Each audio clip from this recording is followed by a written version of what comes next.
can.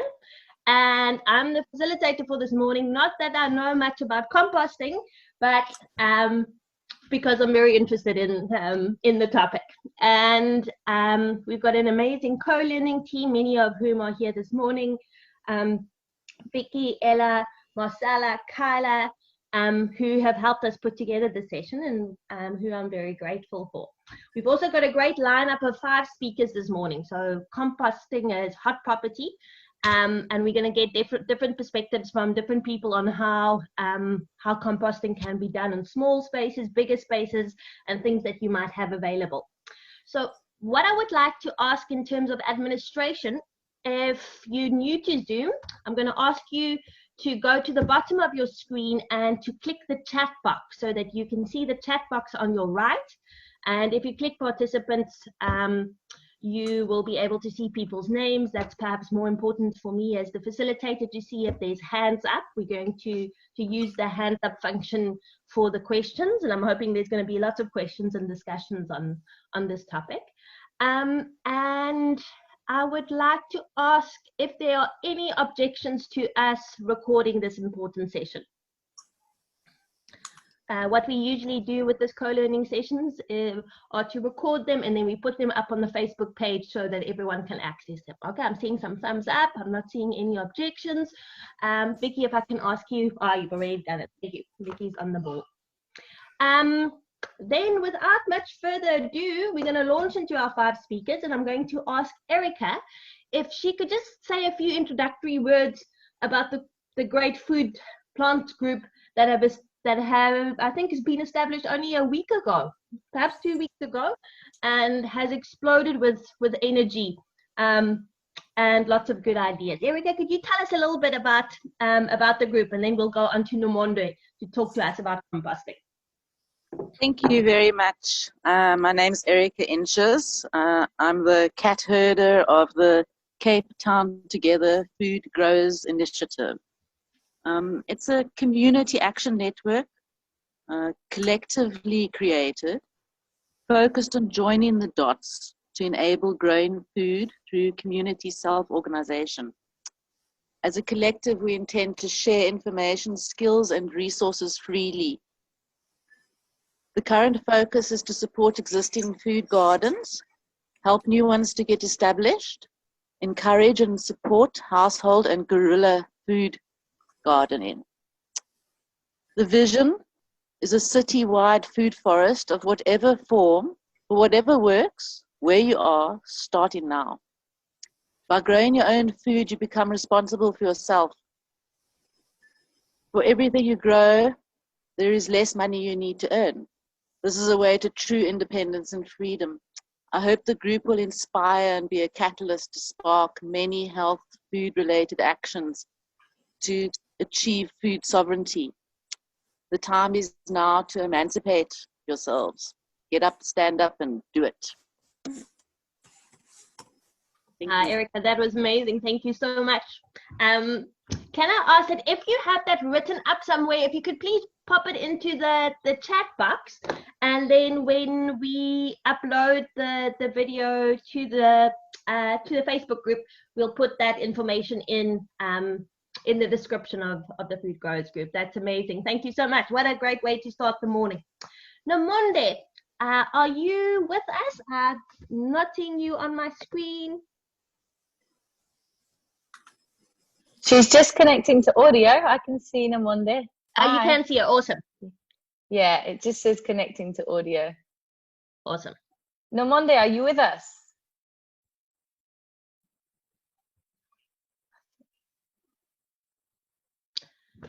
Hi, Nomonde. Cool. I'm going to check in with Nomonde just now. Alex, could I ask you if you could talk to us in the meantime, and then we're going to see if we can sort out Nomonde's audio. Alex. Sure. So I actually signed us up, but Nick's going to be speaking because he's been the primary driver. We have a 3-slide slideshow. So I'm just going to quickly. Awesome. Please share. My screen. You have to enable me. Is it? Okay. Just give us a sec. Cool.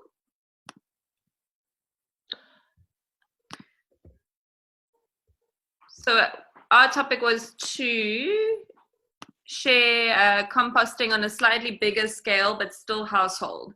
We're lucky enough to have a big garden. Play. There we go. Okay. Oh, awesome. Yeah. So the house, we live in Plumstead, just opposite Steerhof train station. And I moved into the house 4 years ago. And basically my compost started as a place to shove my leaves and grass from cutting the lawn. And I put it under the gum tree. And for about 2 years, nothing really happened. I was quite disappointed. That just sat there and just was dry and, just didn't really compost very much. And I went to a worm farm lady down the road and bought a little worm farm. And she said, you need to put lime and compost activator. So she sold me some compost activator. And I shoved that on there. But then, of course, you have to put some water on to get it going. And so then it started composting. But it really wasn't actually about the lime or the compost activator. It was just because I wasn't giving the compost enough water. And it's basically gone from there.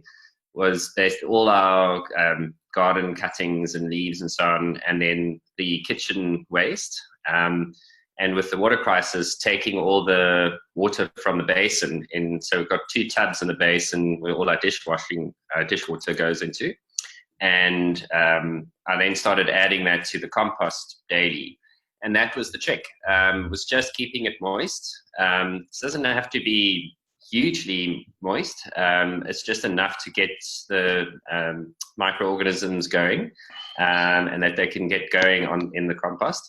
And it's really, I think my example is just that it's not that hard. It does, there's a lot of YouTube clips and science about, this amount of nitrogen and greens and so on.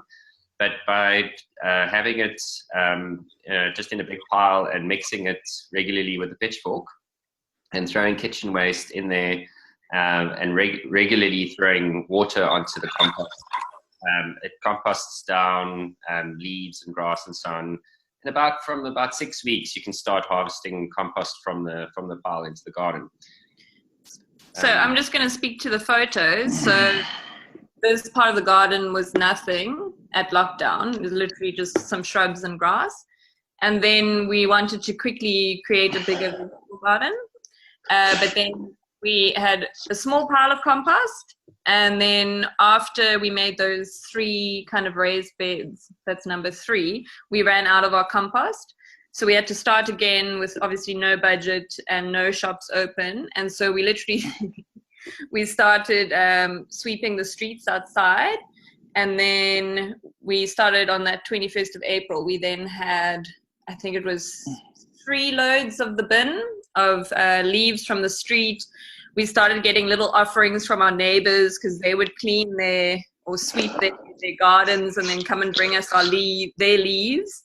And so it was literally just leaves to begin with. We started throwing the kitchen waste and a lot of water on it. Grass cuttings once we started cutting the grass. And so within a month, it had started becoming kind of breaking down. And yeah, so the 23rd of May is what it is now.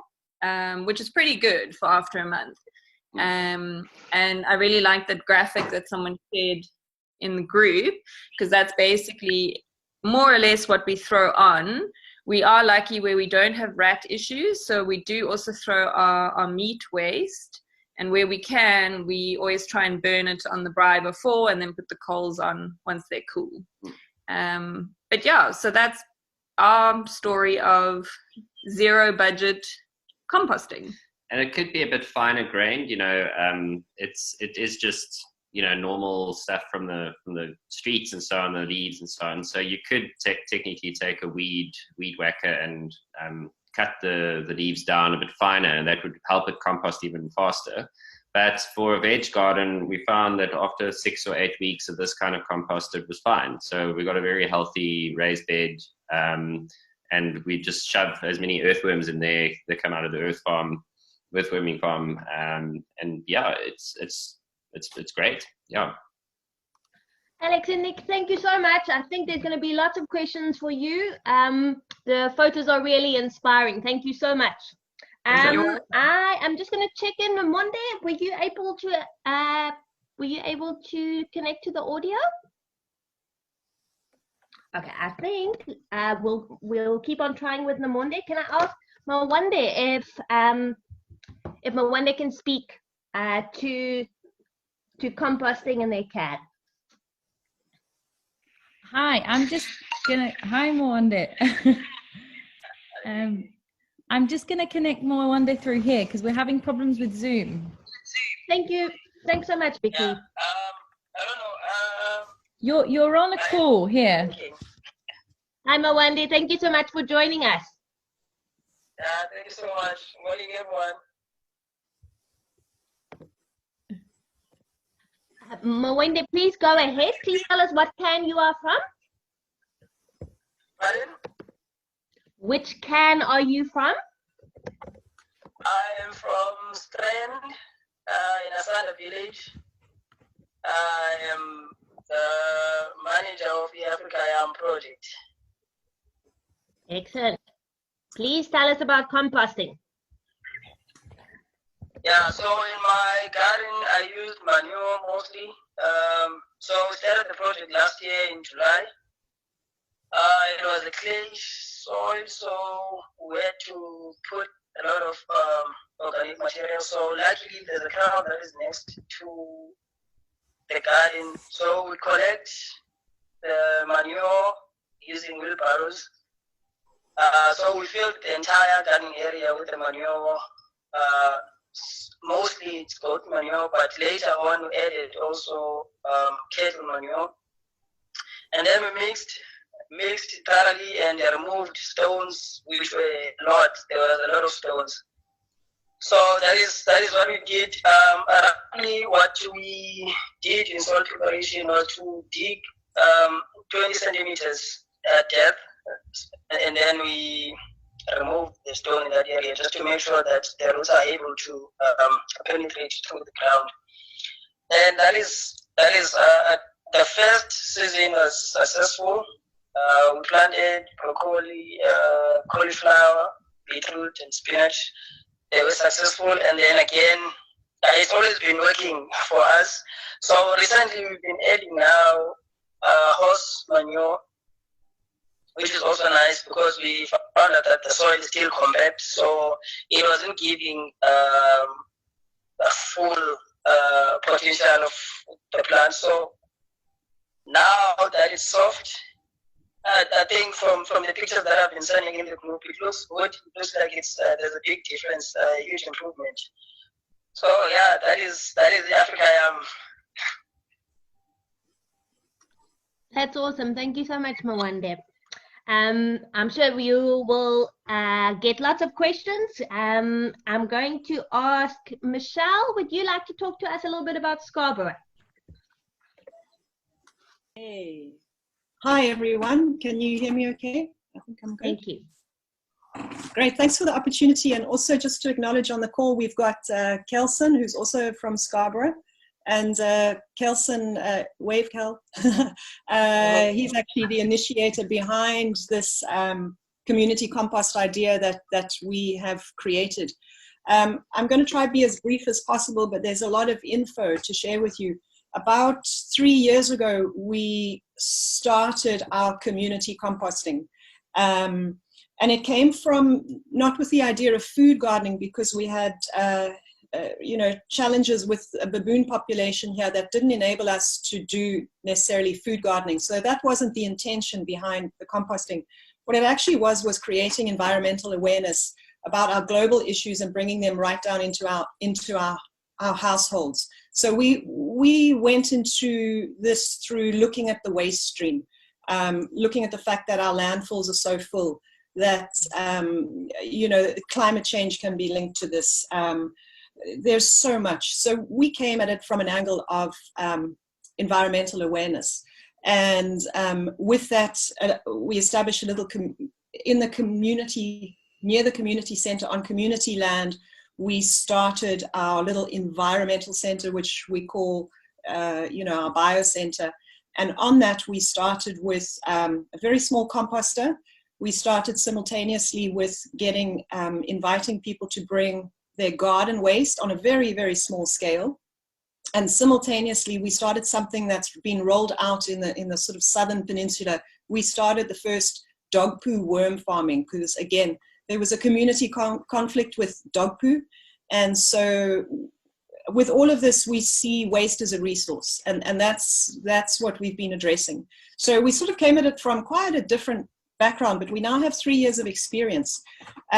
So this is an idea for people in communities where maybe you don't have space. So I'm thinking people in blocks of flats, in streets can organize themselves and get themselves together. So you know, this can be rolled out. This can be rolled out everywhere, these kind of ideas. So a couple of learning. So when we first started, we as I say, we had one bin. Everything was donated. We put out appeals in our community on our community chats, and we got, I think it's actually a small asbestos 1,000-litre tank.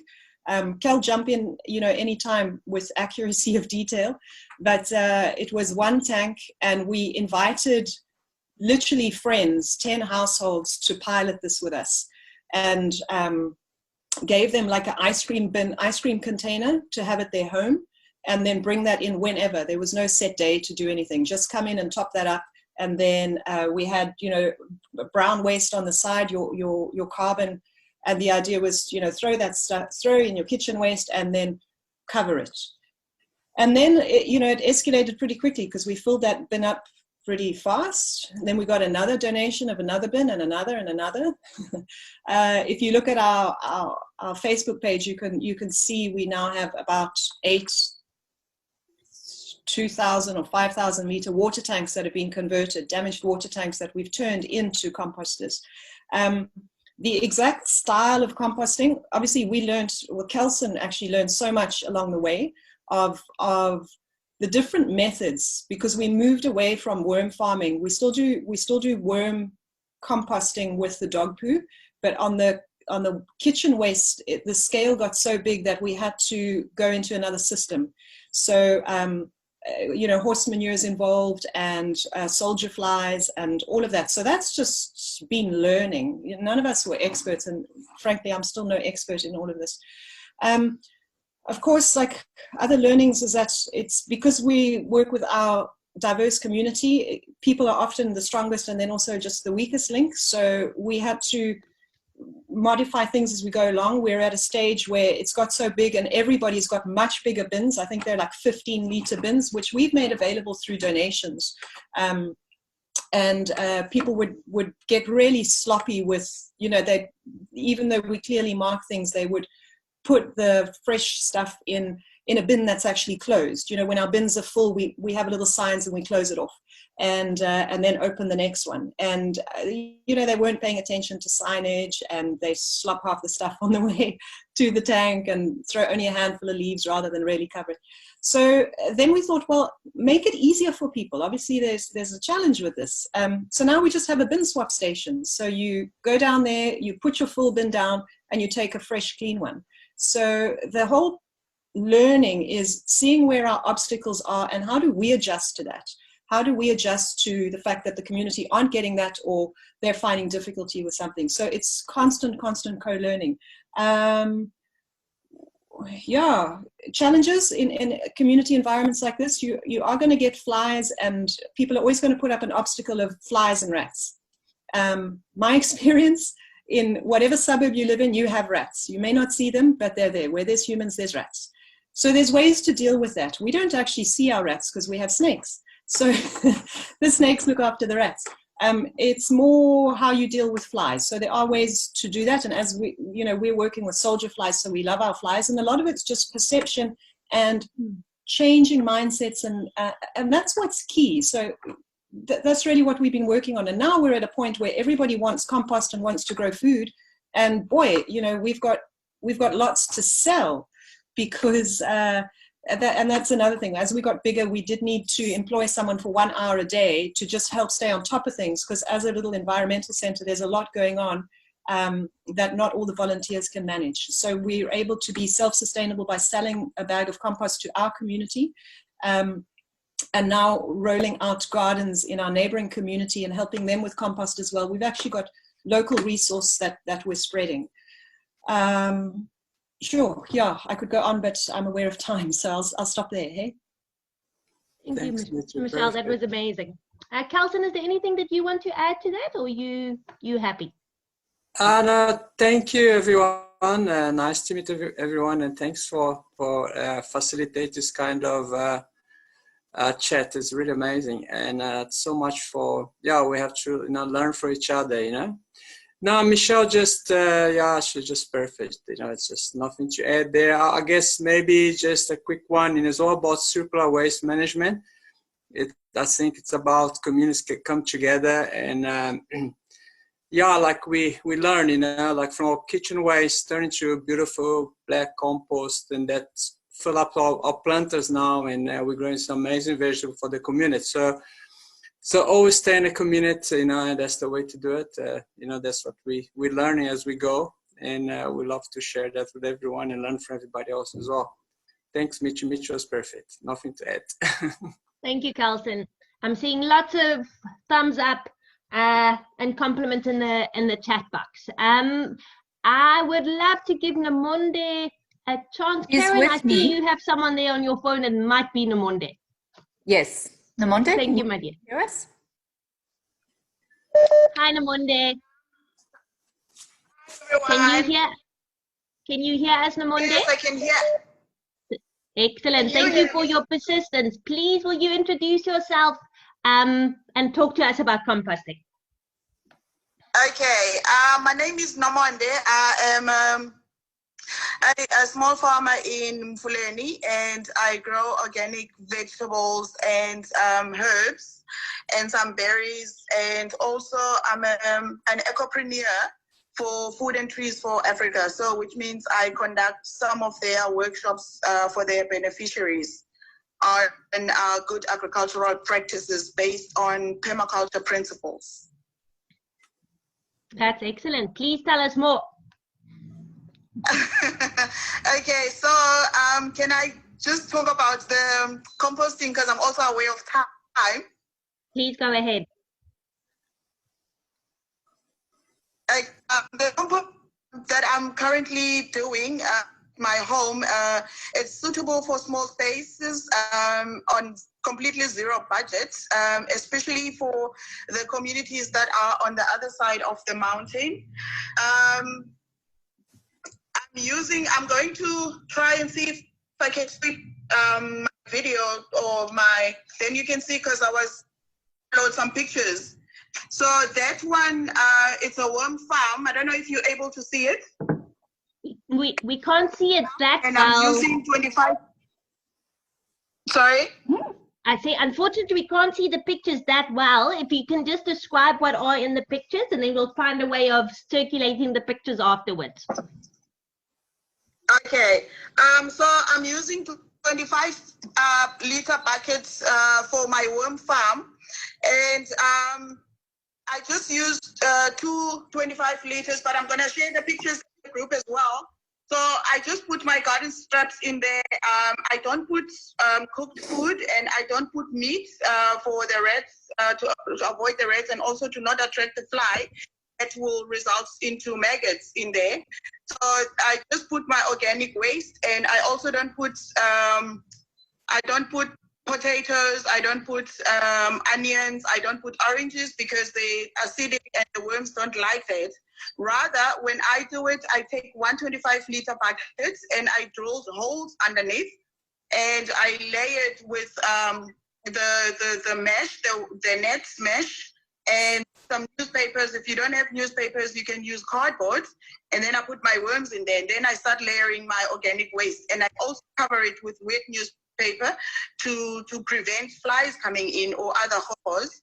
And then I also drill holes on the top of the bucket, and then I put that bucket in another bucket for catchment. So if you want to be cool, you can put little stones or pebbles in the second bucket to sort of elevate it, and then you can fit in a tap, and then it's easier for drainage. At the moment, I just have to keep taking the bucket out to take the worm tea. So what you want for your garden or for your plants is a very good soil. Happy plants means happy. What you put in your mouth, which means you take care of your health. So it's the same for the plants. You have to watch what you put into your compost, because that will then go into the plants. So you don't want toxics. So your compost, you do need compost if you want to grow healthy plants, and it's an excellent conditioner for your soil. And it also, I think all gardeners, it should be a routine to keep adding compost every now and then. Add it into your routine, because it improves your soil, and it also adds organic matter and minerals that are needed by your plants, which in turn you ingest and that are needed by your body. I don't know if I have any questions. Nomonde, that was great. We're going to open it up to questions very soon. If there are people who would like to see what you are doing there, is there a specific link or a Facebook site that they can go to in the meantime to have a look at your photos? I can try and share now while there are questions. Oh yeah, I'm on WhatsApp. Sorry, I can share you in the group. Okay, you're welcome to do so. I'm aware that it might be tricky for you to take questions later through Karen's phone. Are there any questions specifically for Nomonde? If you can go with your chats and with or for Mwande as well, who I've got here on the phone. Who do you have, Vicky? Mwande. Oh, Mwande. Oh, awesome. Okay, let's make the first round of questions specifically for Mwande and Nomonde. If you could put your hand up, and if there are any questions specifically for Mwande and Nomonde while we have them on the phone.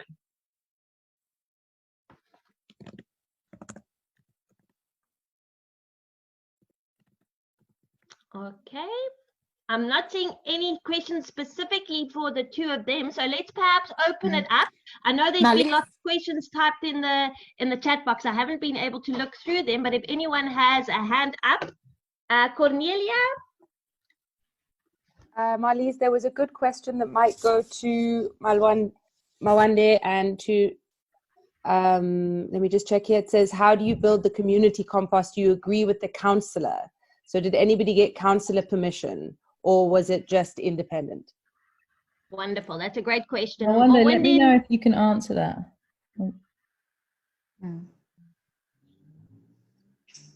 Not sure if I'm putting the question correctly. I'm asking if do I get the permission from the councillor with the compost? Is that the question? Yes. Do you need councillor input?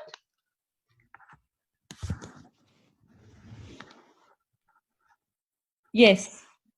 Is it? Yes. Okay. So Mwande has been working with the councillor. Hang on, I can't hear him a second. Mwande, can you hear us?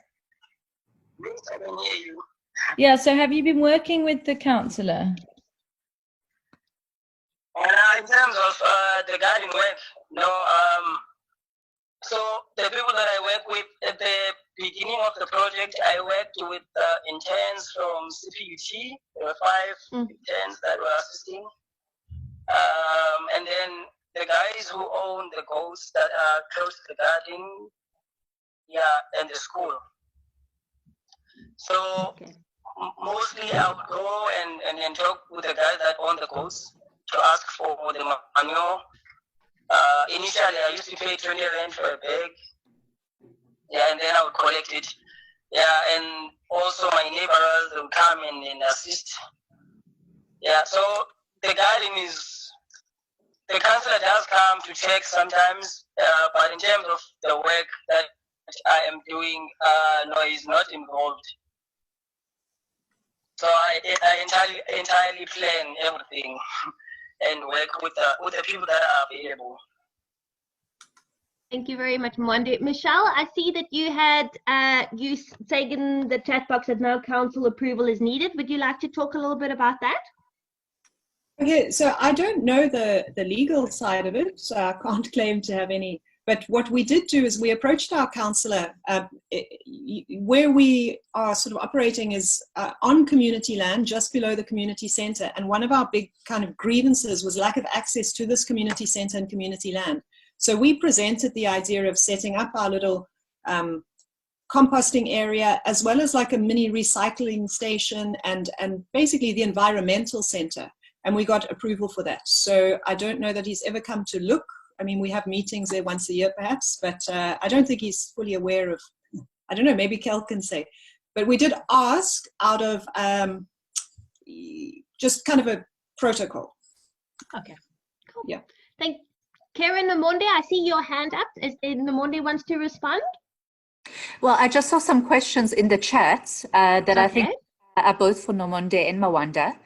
So one question, Nomonde, is what do you do with the acidic food waste like citrus and potatoes? Another question was, do you use particular kinds of worms? And the last question that I think may be actually for Mawande, not Nomonde, is whether you do trench composting and planting immediately once trench is covered. So there were three questions, starting with what do you do with the food you can't feed the worms? Okay, with the potatoes, actually since lockdown, I don't peel my potatoes. My daughter, I discovered she loves jacket potatoes. So whenever we can, we eat our potatoes with our food. So if I'm not going to use, if I'm like, for instance, if I'm going to have mashed potatoes, then I can't use the peel. So I peel my potatoes very thickly and I deep fry them, and then we have them as fries. So we eat our potato peels. And then with the onions, they go to the dustbin, because also the piggery people that are feeding the pigs don't like onions. So unfortunately, they go into the dustbin. Like I have a small plastic packet where I put all my organic waste that I'm not going to use.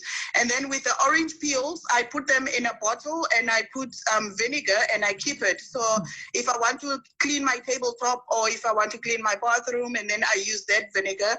And also just to clean surfaces, it also reduces bringing flies into the house. And what worms am I using? I'm using the red wrigglers. They're easy to find and they reproduce quite quickly, and they go through the organic material very quickly. I think that's all my questions. Thank you. Namon. I'm going to go to Tabo. Tabo, what was your follow-up question? Well, my first question is the one to Mawande. I said it was Nomonde, but it's actually Mawande. The question is, are you doing trench composting? And are you planting immediately after you dig or fill the trench? Or because you're using goat and horse manure or cow manure, do you wait a while before you start doing the planting?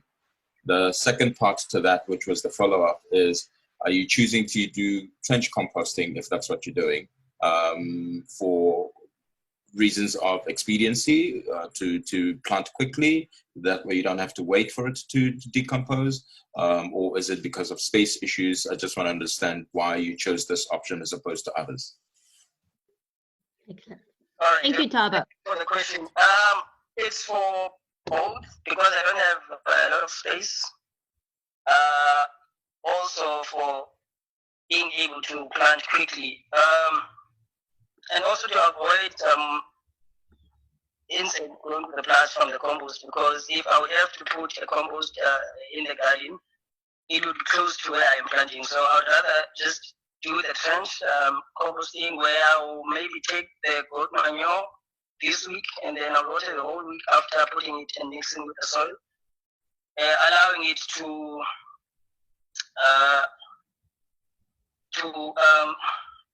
so that it doesn't burn the plants. Because if I would plant immediately, then I did try that initially, and then some plants were burnt, but not bad. They recovered again. But now I know I water the first week, and then on the following week I would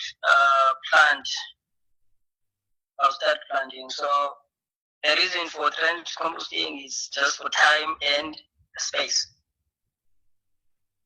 Thank you so much. Any other speakers who would like to respond to that question?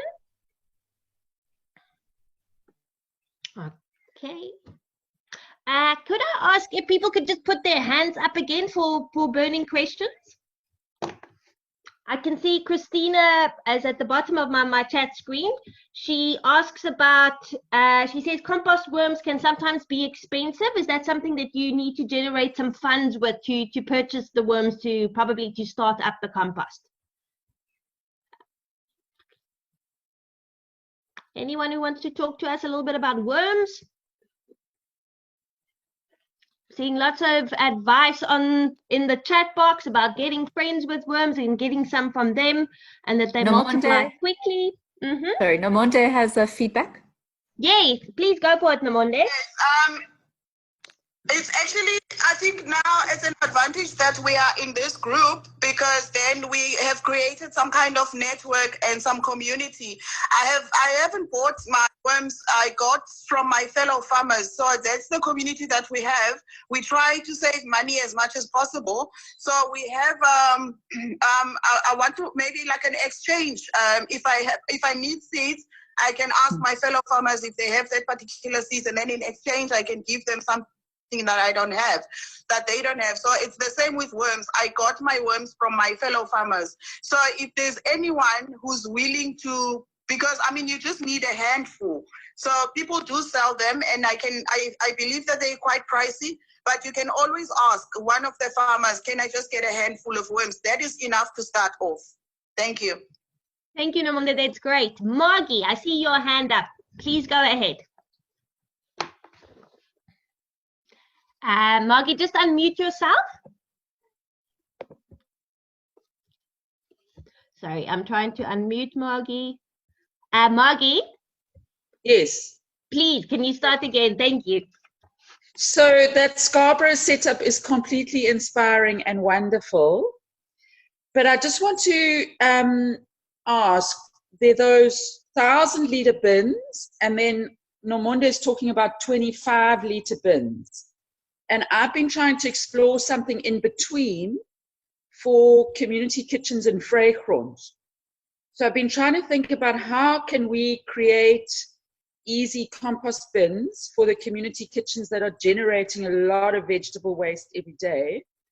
And I've been thinking about 220-litre bins, either plastic or metal. So obviously we'd have to drill holes in them to enable aeration. My thinking was that they're quite a nice size, because if you need to mix the compost, you can just turn them over and roll them. So I'm just wondering if anybody's got experience in working with that size bin. I mean, one of my questions about the 100-litre bins is those obviously can't get turned. How does the compost get mixed? Have they found ways to They've obviously found ways to make compost successfully without turning the compost. So yeah, just any comments about using sort of a middle-sized bin, and also question advice about plastic versus metal. I'm aware that metal might be a problem because it might rust, but my concern about plastic is that sometimes rats can even chew into plastic. So, you know, if you have a plastic bin which you make holes in for aeration, is that just not an invitation to the rats? So I'm looking for advice and comments on that. What a great question, and also to raise the issue of the waste that's being generated by soup kitchens that could be put to some great use. Michelle, can I ask you if you have any responses specifically to the size and the material of the containers? Yeah, I'd actually like to invite Kelson to answer that question, because he's the one who went through the different processes. We've been working with plastic because that's what was donated to us. So can we unmute Kelson he would answer that better. Is that okay, cool. Kel? Please go ahead, Kelson. Kelson, could you unmute yourself? Sorry, I don't have the powers to do that. If you can unmute yourself, then we can hear what you have to say. Perfect. There you are. Yeah, thank you. Great question. Thanks for that. It's it's the issue. What you're gonna use. What?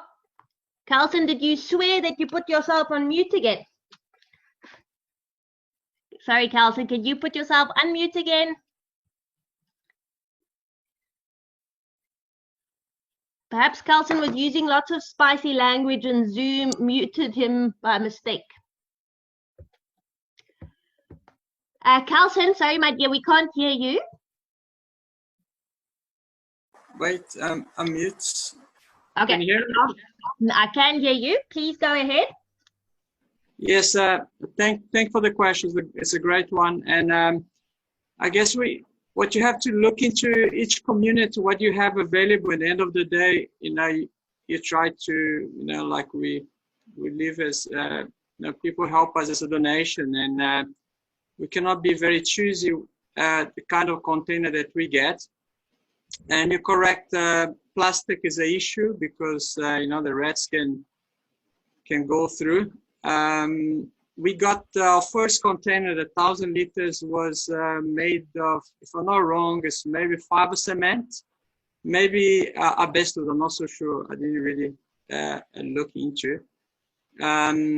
Yeah, there's a lot of people don't want to. A lot of people is quite happy to donate those fiber cement tanks. So this can be quite a good way to start. And of course the rats cannot go through. Eventually we just got donated and we purchased some old tanks that was all made of plastic. And we find that if you keep the balance around, depending where you are, we don't really have issues with the rats, So that's, I guess if you, just about keep the place tight and I think the tanks, the size, you can use any size really, you can use 10 liters to up to, one of our tanks is 5,000 liters. And so it's not it's at the end of the day, you just have to drill holes in the bottom and have enough aeration and drainage. The most important, have drainage in the tank. So that's the water, the liquid doesn't accumulate in the bottom, everything gets rotten eventually. So it's just about what can you get really, and awesome. We've been lucky. We got quite a lot of tanks donated for us, different size. So in my experience, fiber cement tanks are great, and that's all I can say. Thank you, Carlson. I'm going to go to Tabo, who's got his hand up, and then to Erica. Tabo, go ahead. Yeah, I've just got like a layperson's thinking and suggestion. With less activity, so I live in Kenilworth, close to the race course, and with no racing happening, the rats from the race course, which we're feeding on, whether it's the horse feed or whatever, are now leaving the race course and searching for food elsewhere. So rats have become a concern for me, and I've been thinking with all the leaves that we have here that are not being collected, I've been thinking of how to also start building my own compost.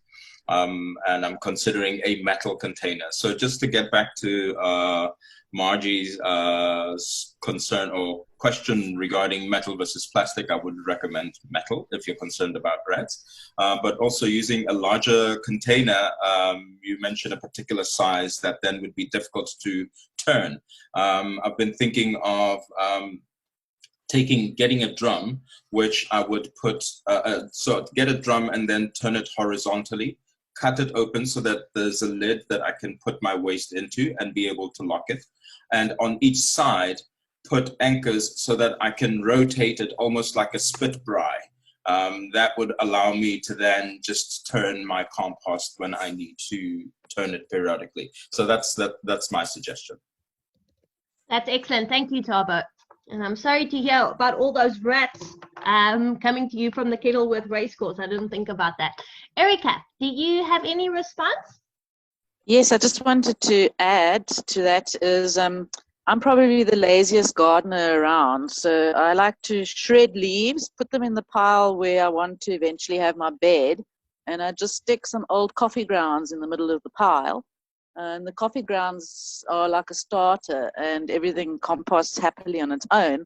Would also be a way of doing composting if you're worried about rats, because rats are not going to be interested in leaves or coffee grounds. Then I had a question from the group for the people that couldn't get in. There's a question asking, can you compost dog poo and cat poo? Excellent. Good question. Anyone who has some answers for us about dog poo and cat poo?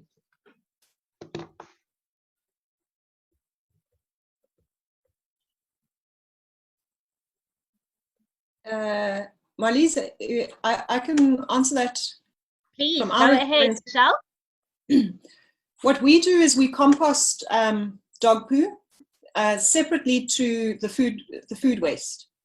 So yes, it can be done, and it can be done with just a very simple worm farm system. You know, just set up your bucket of worms. I mean, we're composting on a tremendous scale. I think we did a ton of dog poo last year off the Scarborough beach, and that's across several bins. So there's a system that's required for that, but at its simplest level, just compost it separately with worms to your kitchen waste. And then what we use with that compost is we put it on very woody, we put it on trees. So you could use it on fruit trees, whatever, but it's just a slightly different process. So yes to cats, yes to dogs, just do it differently. And that also covers humanure, which is a whole different subject, but you could also compost, you could have dry toilets. So just putting that out there too. Excellent. Thank you, Michelle. Is there anyone on the call who would like to tell us a little bit about what they're doing at home or within their community, who would like to give us a short input on that?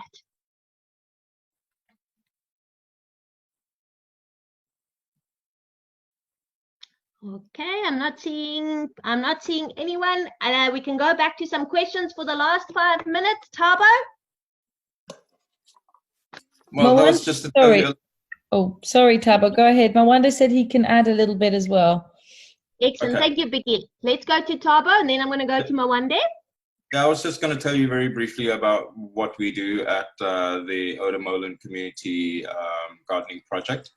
Awesome. It's really more of an allotment system, and it's attached to Valkenburg Mental Hospital, and was started a couple of years, well, more than a couple of years ago, by someone who's passed away now, as an occupational therapy opportunity for the outpatients from Valkenburg.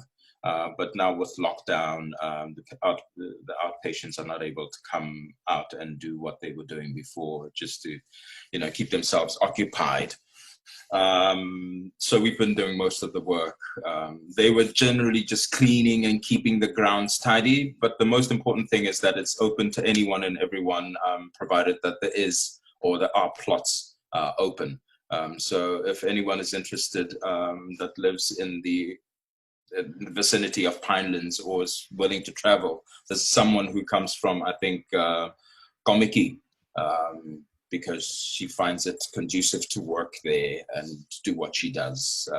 And there's a variety of people who grow for various reasons. I grow because I love gardening and I like encouraging other people to grow their own food. I tried my own guerrilla gardening in Mowbray by the train station for a couple of years in 2012, 2013, which was lots of fun. People always asking what it was about, and I used to tell them, no, it's a City of Cape Town project.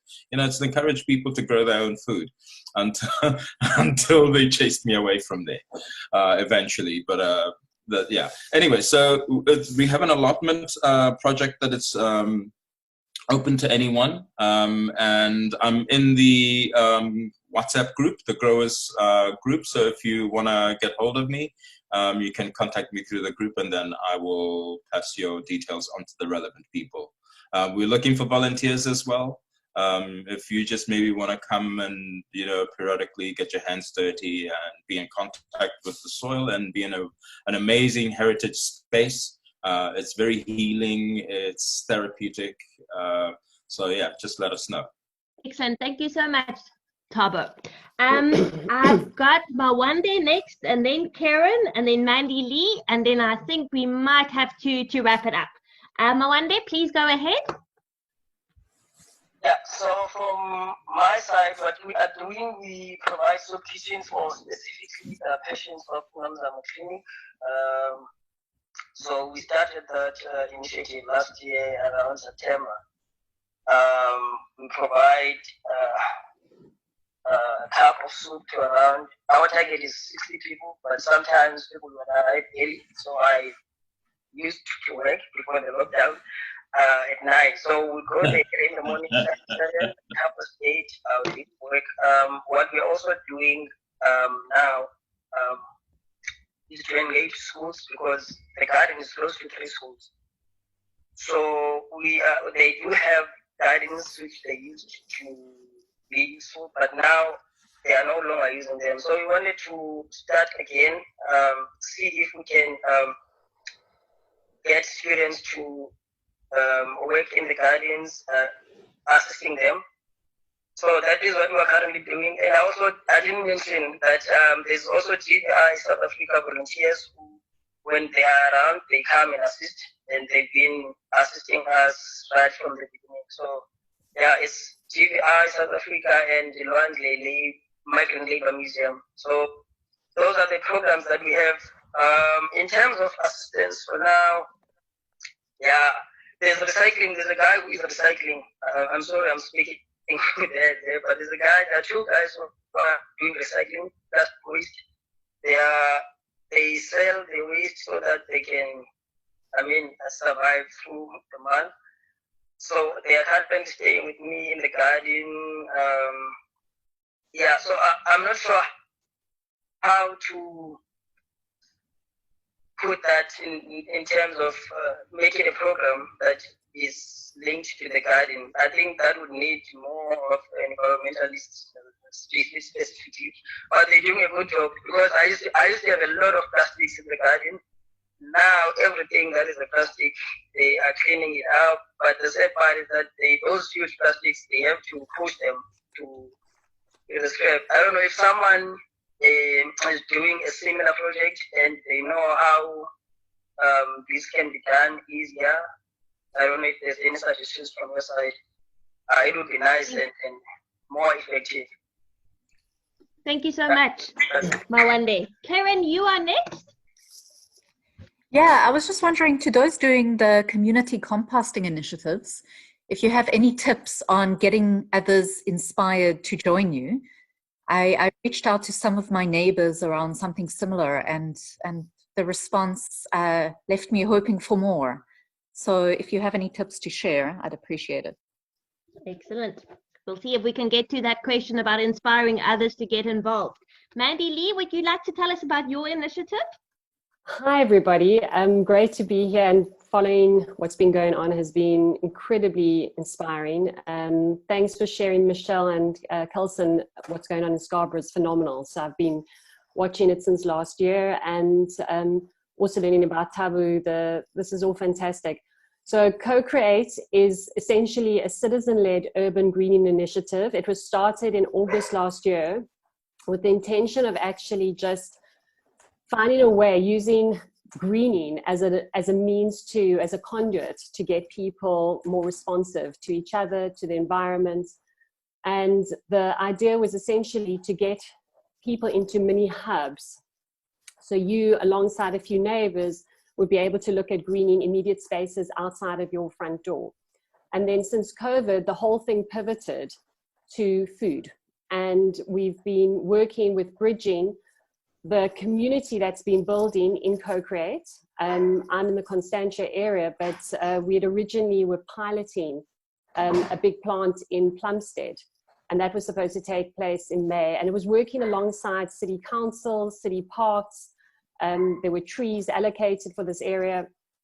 So we've sort of been building up infrastructure to see how the haves can help support the have-nots, and the have-not being people who have got food growing experience and expertise, but they don't have the means to actually set up their own gardens. So I'll put Co-Create, we've got a website. Everybody's got day jobs. Everyone's doing this voluntarily, like all of us here. But I'll put the website up on the WhatsApp group just to remind you. I have done it in the past, but we're literally now at that point where we're starting to get a lot of the stuff together. And we've had 2 ambassadors off the ground now. And from the one guy, Kaunda, he basically received all the materials from donations, set up the garden directly. It's a backyard garden. And within a week, his 6 neighbors were very excited and were up for joining. So then materials went straight to the 6, and now there's 7. So from 1, there's 7 people growing with the support of an anchored person who has the expertise and knowledge to support the group. But what is interesting about it is, I think within that little model, what excites me is that it creates ownership, it creates accountability and commitment. And those are kind of the concerns that we're not quite resolved how that will unfold on a long-term basis when you get into public land and bigger spaces. So our focus for now has been small gardens. The next person's also received his stuff last weekend, and that's in Mitchell's Plain. So we're not area specific yet. It's just about really people approaching us and saying, we want to be an ambassador. And then as Co-Create sort of works out, and we're not an NGO or NPO or anything, we just said, let's just do this thing. Let's pilot it. Let's see if this thing can work and grow it. So that's the principle, and just sharing within this group, because there's so many passionate people, and obviously it would be awesome to get more people involved in one way or another. And maybe the video story, I think, is also, we're building up a video channel so we can all just collectively share. It's all to be open source. It's all of us. Thank you, Mandy. Karen, I'm sorry we couldn't get to your question. I'm aware that there's lots of interesting discussion and advice and energy that can be exchanged in this group that we saw this morning. For people who are not on the WhatsApp group and who might not have connected with some of this amazingness of this community, and the Zoom group chat, I put down the URL of the WhatsApp group and also the Facebook site. And I'm going to encourage people who haven't joined those groups to please go and check it out. And to continue this amazing conversation. It's 9 o'clock. I want to thank everyone for joining this amazing session. We had more than 50 people bringing their energy and their enthusiasm. And I want to thank especially the speakers who spoke to us about some really innovative ways of using things around them in the environment to create some compost and some food and community initiatives. Thank you, everyone. Thank you very much for our co-learning team. And I'm going to say have a great Tuesday. Thank you so much, everyone. Bye-bye. Bye. Thank you. Bye. Thank you. Bye.